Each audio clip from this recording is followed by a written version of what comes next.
함께 보실 하나님 말씀은 누가복음 7장 24절에서 35절까지의 말씀입니다. 신약성경 101페이지 전으로 있습니다. 누가복음 7장 24절에서 35절까지의 말씀을 드라마 바이블로 봉독하겠습니다. 요한이 보낸 자가 떠난 후에 예수께서 무리에게 요한에 대하여 말씀하시되 너희가 무엇을 보려고 광야에 나갔더냐? 바람에 흔들리는 갈대냐? 그러면 너희가 무엇을 보려고 나갔더냐? 부드러운 옷 입은 사람이냐? 보라, 화려한 옷을 입고 사치하게 지내는 자는 왕궁에 있느니라. 그러면 너희가 무엇을 보려고 나갔더냐? 선지자냐? 옳다. 내가 너희에게 이르노니 선지자보다도 훌륭한 자니라. 기록된 바 보라, 내가 내 사자를 내 앞에 보내노니 그가 내 앞에서 내 길을 준비하리라 한 것이 이 사람에 대한 말씀이라. 내가 너희에게 말하노니 여자가 낳은 자 중에 요한보다 큰 자가 없도다. 그러나 하나님의 나라에서는 극히 작은 자라도 그보다 크니라. 모든 백성과 세리들은 이미 요한의 세례를 받은지라. 이 말씀을 듣고 하나님을 의롭다 하되 바리새인과 율법교사들은 그의 세례를 받지 아니하므로 그들 자신을 위한 하나님의 뜻을 저버리니라. 이 세대의 사람을 무엇으로 비유할까? 무엇과 같은가? 비유하건대 아이들이 장터에 앉아 서로 불러 이르되 우리가 너희를 향하여 피리를 불어도 너희가 춤추지 않고 우리가 곡하여도 너희가 울지 아니하였다 함과 같도다. 세례 요한이 와서 떡도 먹지 아니하며 포도주도 마시지 아니하며 너희 말이 귀신이 들렸다 하더니 인자는 와서 먹고 마시매 너희 말이 보라, 먹기를 탐하고 포도주를 즐기는 사람이요 세리와 죄인의 친구로다 하니 지혜는 자기의 모든 자녀로 인하여 옳다함을 얻느니라. 아멘. 함께 읽은 본문의 말씀을 가지고 듣고 돌이켜야 할 일이란 제목으로 말씀 나누고 기도하도록 하겠습니다. 오늘 본문은 어제 본문에 이어서 세례 요한에 대한 이야기가 나옵니다. 제자들을 예수님께로 보내서 오실 메시아가 맞는지를 물었던 세례 요한이 우리 입장에서는 다소 좀 당황스럽고 그를 이해하려는 마음에 어려움을 주기도 합니다. 그가 길을 예비했고 외쳤던 메시아에 대해서 어찌 이리 확신이 없는가 하는 생각이 들 수 있기 때문입니다. 그렇지만 믿음이란 것이 어제도 나눴지만 어떻게 생깁니까? 흔들리는 과정을 통해서 생깁니다. 갈등과 어려움을 지나가면서 믿음이 자라나는 것을 보게 됩니다. 누가가 데오빌로에게 이 복음을 증거하며 그렇게 말했듯이 알고 믿는 바를 더욱 확실하게 하는 것은 자신이 믿어온 진리에 대하여 고민하며 깊이 들여다보는 과정이 있게 마련입니다. 그런 세례 요한에게 예수님께서 행하시는 치료와 귀신을 쫓고 못 보는 자가 보고 못 듣는 자가 듣게 되는 열린 역사를 답변으로 보내신 예수님께서는 사람들에게 다시 세례 요한에 대한 이야기를 듣게 하십니다. 어떤 말씀을 듣게 하십니까? 함께 오늘 본문 24절에서 26절을 한 목소리로 읽어보도록 하겠습니다. 같이 읽습니다. 시작. 요한이 보낸 자가 떠난 후에 예수께서 무리에게 요한에 대하여 말씀하시되 너희가 무엇을 보려고 광야에 나갔더냐? 바람에 흔들리는 갈대냐? 그러면 너희가 무엇을 보려고 나갔더냐? 부드러운 옷 입은 사람이냐? 보라, 화려한 옷을 입고 사치하게 지내는 자는 왕궁에 있느니라. 그러면 너희가 무엇을 보려고 나갔더냐? 선지자냐? 옳다. 내가 너에게 이르노니 선지자보다도 훌륭한 자니라. 아멘. 예수님에 대하여 예언하며 길을 준비했던 세례 요한이 자기 시각과 믿음에 대하여 이렇게 흔들렸다면 대중들의 마음은 어땠을까요?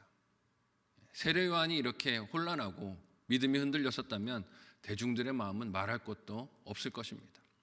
마찬가지였을 거예요. 자신들의 온갖 기대들을 쏟아놓으면서 이 메시아가 내가 원하는 일을 해주기를 기대하고 갈망했을 것입니다. 세례 요한이 예수님에게서 세상의 왕과 같은 모습, 심판하는 혁명을 바라고 기다리고 있었다면 사람들의 기대도 말할 것 없다 하는 것입니다. 이에 대해 눈을 뜨고 귀를 열게 하시는 메시아의 가르침이 있어야 하는 것이죠. 너희가 기다리는 그가 진짜 메시아가 아니다 하는 것을 알려주셔야 하는 것이죠. 이를 읽은 본문에서 예수님은 무리를 향한 질문으로 접근을 하십니다. 그들이 광야에 나가서 세례 요한의 세례를 받았던 이유가 무엇인지 생각해 보라는 것입니다. 여기서 바람에 흔들리는 갈대를 써서 말씀하시는 것은 갈릴리 지역의 분봉 왕이었던 헤롯 안티파스가 동전에 들어갈 상징으로 갈대를 써서 그렇게 상징을 했었는데 이걸 물어보시는 거예요. 너희가 들에 나가서 새 상황을 보려고 했느냐? 그렇지 않지 않느냐라고 물어보시는 것이에요. 즉 새 상황과 리더의 비유에서 말씀하시는 것이죠. 너희가 찾던 메시아가 그런 자가 아니었다는 것이에요. 새로운 왕을 찾으러 광야를 찾아갔었느냐라고 묻는 것입니다. 이어지는 질문이 무엇입니까? 너희가 거기 나가서 부드러운 옷을 입은 사람, 화려한 옷을 입은 사람에 대하여 만나기를 원했었느냐? 그런 사람은 왕궁에나 있다는 것이에요. 그런 사람을 만나려고 광야로 간 것이 아니지 않느냐? 세례 요한에게 그 세례를 받은 것이 아니지 않느냐라고 반문하시는 것입니다. 이 말이 어떤 뜻을 담고 있습니까? 그들이 기다리는 메시아도, 세례 요한이 예비했던 그 메시아도 세상 왕과 같을 수가 없다는 것이에요. 똑같은 왕을 기대하지 말라는 것입니다. 그러면서 26절에 하시는 말씀이 세례 요한이 선지자로서 누구보다 훌륭한 역할을 했다고 하십니다. 그 이유가 무엇입니까? 그 메시아가 이스라엘뿐만이 아니라 온 인류를 구원하실 메시아, 구원자가 되시기 때문입니다. 선지자로서 이것보다 더 위대한 사명이 어디 있겠습니까? 이처럼 하나님께서 자기 백성에게 찾아오실 길을 준비하고 또 선포한 사람처럼 위대한 인물은 없을 것입니다. 하지만 예수님은 그의 훌륭함이 새로운 시대를 맞아서 하나님 나라의 백성이 되는 것과 견줄 수 없는 영광이라고 하세요. 그가 사람으로서 위대한 일을 감당했지만 그러나 하나님 나라의 백성이 되는 것은 그보다 훨씬 더 영광스럽고 위대한 일이다 하는 것입니다. 함께 오늘 보면 27절에서 28절을 한 목소리로 읽어보도록 하겠습니다. 같이 읽습니다. 시작. 기록된 바 보라, 내가 내 사자를 내 앞에 보내노니 그가 내 앞에서 내 길을 준비하리라 한 것이 이 사람에 대한 말씀이라. 내가 너에게 말하노니 여자가 낳은 자 중에 요한보다 큰 자가 없도다. 그러나 하나님 나라에서는 극히 작은 자라도 그보다 크니라 하시니. 아멘. 온 인류의 구원자가 오는 길을 예비하는 그 역할만큼 중요한 역할이 사람에게 어디 있겠습니까? 그래서 예수님은 세례 요한이 여자가 낳은 자 중에 가장 큰 인물이다라고 추켜 세우십니다. 그러나 이 말씀은 세례 요한을 높여 추앙하라고 하시는 말씀이 아니에요. 얼마나 대단한 인물이었는가 이 사람을 보라 하고 하시는 말씀이 아닙니다. 그 이유가 중요하다는 것이에요. 그가 사람으로서 가장 영광스러운 사명을 받아 감당했지만 진정한 영광이 무엇입니까? 세례 요한이 예비한 그 길을 순종함으로 걸어가는 것인 줄로 믿습니다. 메시아가 오실 길을 외쳤는데 그 메시아가 오신 것을 믿음으로 받아들이고 순종하여 걸어가는 것이 진짜 감당해야 될 순종이라는 것이에요. 진정한 영광은 세례 요한이 예비한 길을 순종함으로 걸어가서 그가 부르짖던 메시아를 만나고 하나님 나라의 백성이 되는 것인 줄로 믿습니다. 하나님 나라의 백성이 되라는 것이에요. 이는 하나님 나라의 백성이 되는 것이 사람이 낳는 것이 아니고 누가 낳는 것입니까? 성령 하나님이 낳는 일이죠. 성령 하나님에 의해 나아지는 것이기 때문에 그렇습니다. 그러니 사람이 낳은 자 중에 가장 위대하다 할지라도 성령 하나님이 낳으신 사람보다 어떻게 더 위대할 수 있겠는가 반문하시는 것이죠. 이를 이제까지 함께 살펴왔던 누가복음은 어떻게 증거했습니까? 아무리 하나님이 주신 율법에 능통한 바리새인과 서기관들이라도 그들은 예수님께서 행하시는 새 일과 하나님의 나라를 알지도 받아들일 마음을 가지지도 못했습니다. 왜 그렇습니까? 하나님이 낳아주셔야 믿음으로 그것이 보이고 깨달아지는 것이에요. 근데 죄인들, 병자들, 이방인들, 세리와 같은 혐오 대상들은 어땠습니까? 부정한 존재로 여겨졌던 그 사람들은 성령 하나님께서 낳아주셨기에 하나님의 나라가 보이고 복음이 들리고 예수가 구주가 되신 것이 믿어졌습니다. 오히려 자신들의 모든 것을 버리고 들은 말씀을 믿고 따르며 돌이켰습니다. 그런데 자신이 안다라고 여기는 사람들은 어떻습니까? 돌이킴이 없었어요. 이를 오늘 본문은 어떻게 증거하고 있습니까? 함께 오늘 본문 29절에서 30절의 내용을 한 목소리로 읽어보도록 하겠습니다. 같이 읽습니다. 시작.